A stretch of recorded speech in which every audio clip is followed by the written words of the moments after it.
হিজরত করে মদিনায় চলে যেতে হবে। আমার ভাইয়েরা, হিজরত করে মদিনায় চলে যাবেন। এমন মুহূর্তে আবু সালামা বলছে, উম্মে সালামা, ও আমার প্রিয় স্ত্রী, তোমাকে নিয়ে হিজরত করে মদিনায় চলে যাব।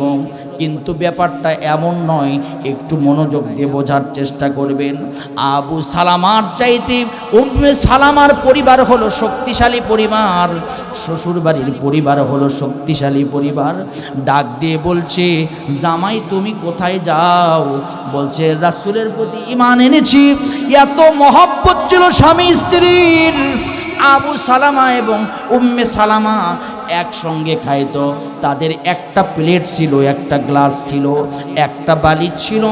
একসঙ্গে জীবনের সুখে দুঃখে তারা একসঙ্গে চলতো। ডাক দিয়ে বলছে, স্ত্রীকে নিয়ে ঈমান গ্রহণ করার কারণে মদিনায় চলে যেতে চাই। মুহাম্মদ বলেছে মদিনায় যেতে হবে, মদিনায় যেতে চাই। স্ত্রীর পরিবার বলছে, না না, তোমার স্ত্রী সন্তানকে নিয়ে যাওয়া যাবে না, আমাদের মেয়েকে এইভাবে যেতে দিব না। বলছে, তাই নাকি? হ্যাঁ। স্ত্রী বলছে, আমার জীবন চলে যাবে, কিন্তু আমি কালেমা ছাড়ব না। স্ত্রীকে ধরল, তার স্ত্রীকে তার শ্বশুর বাড়ির পরিবার পরিজন তাদের মেয়েকে আটকায়া বলল, কালিমা ছাড়ো। কিন্তু না না না, সে বলছে আমার জীবন চলে যাবে, আমি জান্নাতের পথ ছাড়ব না। বলছে, তাই নাকি? তুমি তোমার স্বামীর সাথে মদিনায় যেতে পারবে না। সুন্দর করে ধরে ঘরের ভিতরে আটকায়া দিল। স্ত্রী বলছে, হাসবুনাল্লাহু নি'মাল ওয়াকিল, নি'মাল মাওলা ওয়া নি'মান নাসির। আল্লাহ, তোমার ঈমান আনার কারণে আমার স্বামীর থেকে আমার বাবার বাড়ির লোকজন আলাদা করে দিল। আল্লাহ, তা কি হয়েছে? আমি কিন্তু ঈমান ছাড়ব না। স্বামীকে বলছে, ও স্বামী, তুমি রাসূলের কথা মতো মদিনায় চলে যাও, যদি আল্লাহ আমাকে বেঁচে রাখে তোমার সাথে দেখা হবে।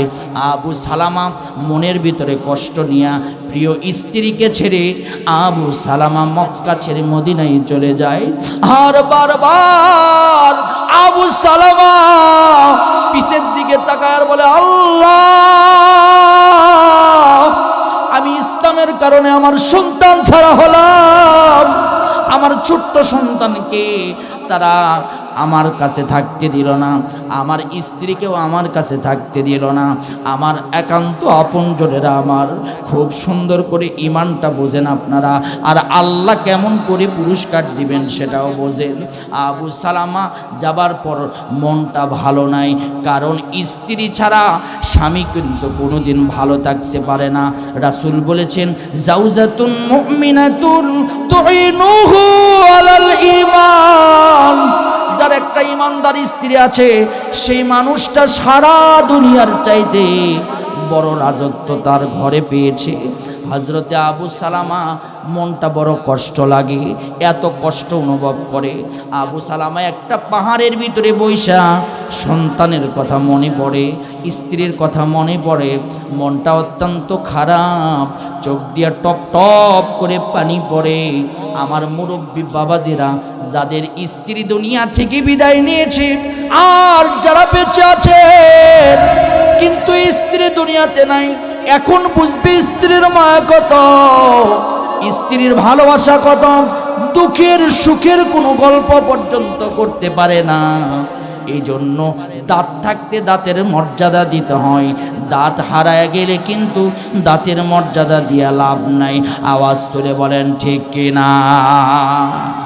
স্ত্রী বেঁচে থাকতে কত কটাক্ষ আর কত খারাপ ভাষা বলে, বুড়ি তুই মরিস না, এরকম স্বামী আছে না নাই?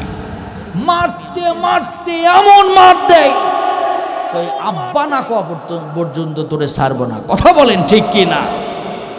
স্ত্রীর এমন অবস্থা করে। আবু সালামা পাহাড়ের ভিতরে বসে আছেন। ভাইয়ের আমার, খুব লক্ষ্য করে শুনুন, ইসলাম কিন্তু এমনি এমনি আসেনি। ইসলাম এসেছে রক্তের উপরে, ইসলাম এসেছে পরীক্ষার উপরে, ইসলাম এসেছে আমাদের জান মাল বাজি রেখে সাহাবায়ে কিরাম ইসলাম কায়েম করেছে। আওয়াজ তুলে বলেন ঠিক কিনা? ইসলাম কায়েম করার জন্য সাহাবায়ে কিরাম ঘর ছাড়া হয়েছে, বাড়ি ছাড়া হয়েছে, নির্যাতনের শিকার হয়েছে। যদি এই নির্যাতন এখনো আসে, বুঝতে হবে আগামী পৃথিবী ইসলামের পৃথিবী। কথা বলেন ঠিক কি না? আমরাও ইসলাম মানার কারণে আমাদেরকেও জেলখানায় যেতে হয়েছে, হুমকি দেখিয়েছে, কিন্তু হুমকি দমকি দেখা লাভ নাই। আমরা জীবনের ভয় করি না। আমরা যখন ইসলামের পথে নেমেছি, বিজয় না হওয়া পর্যন্ত, এক ফোঁটা রক্ত থাকতে আমরা ছাড়ব না ইসলামের পথ। আওয়াজ তুলে বলেন ঠিক কিনা? এই জন্য হুমকি দমকি দেখা লাভ নাই। সাহাবায়ে কেরাম আবু জেহেলের চোখ রাঙ্গানিকে কোনোদিন ভয় করে নাই। ভাইয়ের আমার, আবু সালামা পাহাড়ের উপরে বসে আছে, মনটা অত্যন্ত খারাপ, স্ত্রী সন্তান নাই। আমার ভাইয়েরা, এমন সময় রাসূলুল্লাহ রাস্তা দিয়ে যাচ্ছিলেন। আপনাদের কি কষ্ট হচ্ছে?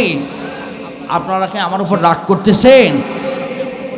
রাস্তা দিয়ে রাসূল যাচ্ছে, দেখে একটা মানুষের কান্নার আওয়াজ পাওয়া যাচ্ছে, টুকরে টুকরে কান্নাকাটি করতেছে, কান্নার আওয়াজ।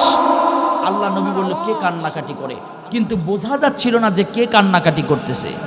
আল্লাহ রাসূল এক পা দুই পা সামনে গেলেন, গিয়ে সালাম দিলেন, আসসালামু আলাইকুম।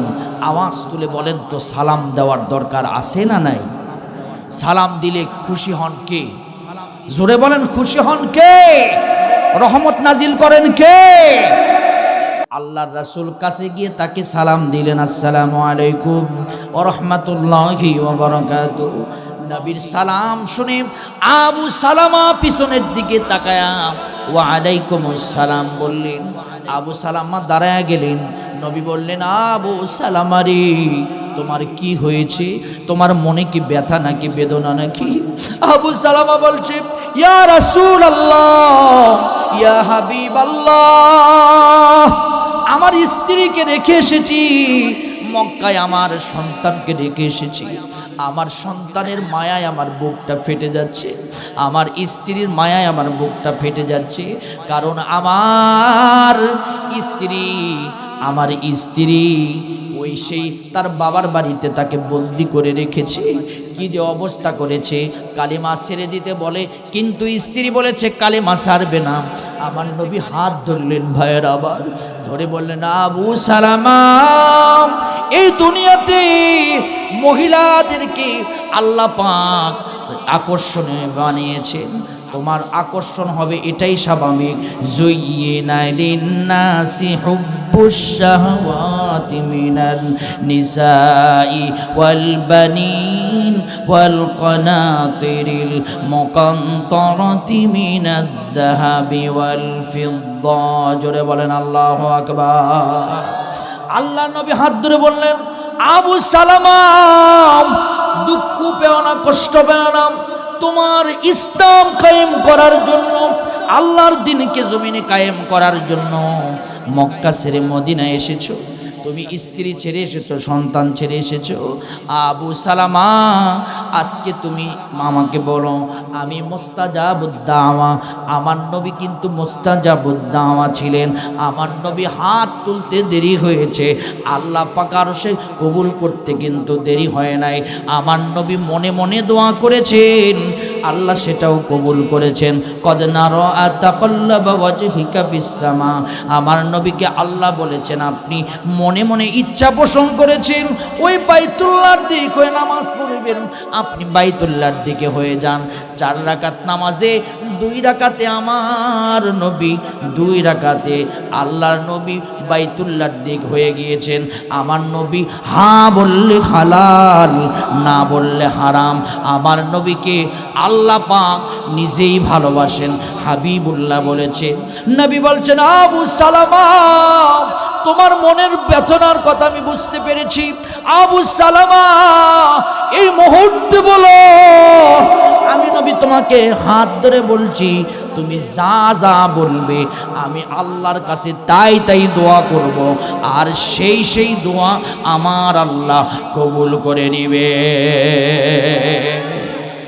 আবু সালামা বলছে, ইয়া রাসূলুল্লাহি, ইয়া হাবিবাল্লাহি, সত্যি বলছেন নাকি?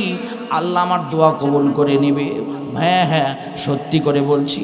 আবু সালামা দুই চোখের পানি টপ টপ করে পড়ে যায়। চোখটা মুছে একটা মুস্কি হাসি দিয়ে বলছেন, ইয়া রাসূলুল্লাহ, সুবর্ণ সুযোগ, এখন আমি কাজে লাগাইতে চাই নবী। আমি তিনটা জিনিস আল্লাহর কাছে চাই, আওয়াজ তুলে আপনাদের কাছে শুনতে যাচ্ছিলাম। চাইতে হবে একমাত্র, জোরে বলেন তিনি কে? আর জোরে বলেন কে? যার কাছে চাইলে পাওয়া যায় তিনি কে? আমাদের জীবনের সব কিছু যিনি মিটায় দেন, আওয়াজ তুলে বলেন তিনি কে? আরো জোরে বলেন তিনি কে? আমার ভাইয়েরা, আমার প্রিয় বন্ধুগণ, আবু সালামা বলছে, ইয়া রাসূলুল্লাহ, ইয়া হাবিবাল্লাহ, প্রথম নাম্বার চাওয়া হলো মরতে তো আমাকে হবেই। দুনিয়া থেকে যে কোনো সময় আমার মরণ হবে, দুনিয়া থেকে বিদায় নিব। আওয়াজ তুলে আমার সাচুয়ার মুসলমান হাত তুলে বলেন তো, আমাদের মরণ আছে না নাই? আরো জোরে বলেন, আছে না নাই? একই দিন তোমারি নাম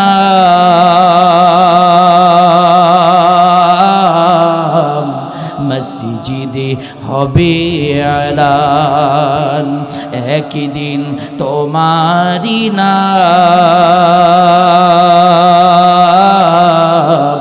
মসজিদে হবে এলান। তৈরি থেকো, তৈরি রেখো, কবরের মাল সামান, একদিন তোমারি নাম মসজিদে হবে এলান। আওয়াজ তুলে বলেন তো, তৈরি থাকার জোরে বলেন দরকার আছে না না? আবু সালামা বলছে, ইয়া রাসূলুল্লাহ, একদিন তো মরতেই হবে, দুনিয়া ছেড়ে যদি যেতেই হবে, এই কথাটা যদি সত্য হয়, তাহলে আমি আপনার কাছে আপনার হাত ধরে দোয়া করতেছি, আপনি আল্লাহকে বলুন, আল্লাহ যেন আমাকে শহীদি মৃত্যু দান করে। আওয়াজ তুলে বলেন তো, শহীদি মৃত্যুর দাম বেশি না কম? আরো জোরে বলেন, বেশি না কম?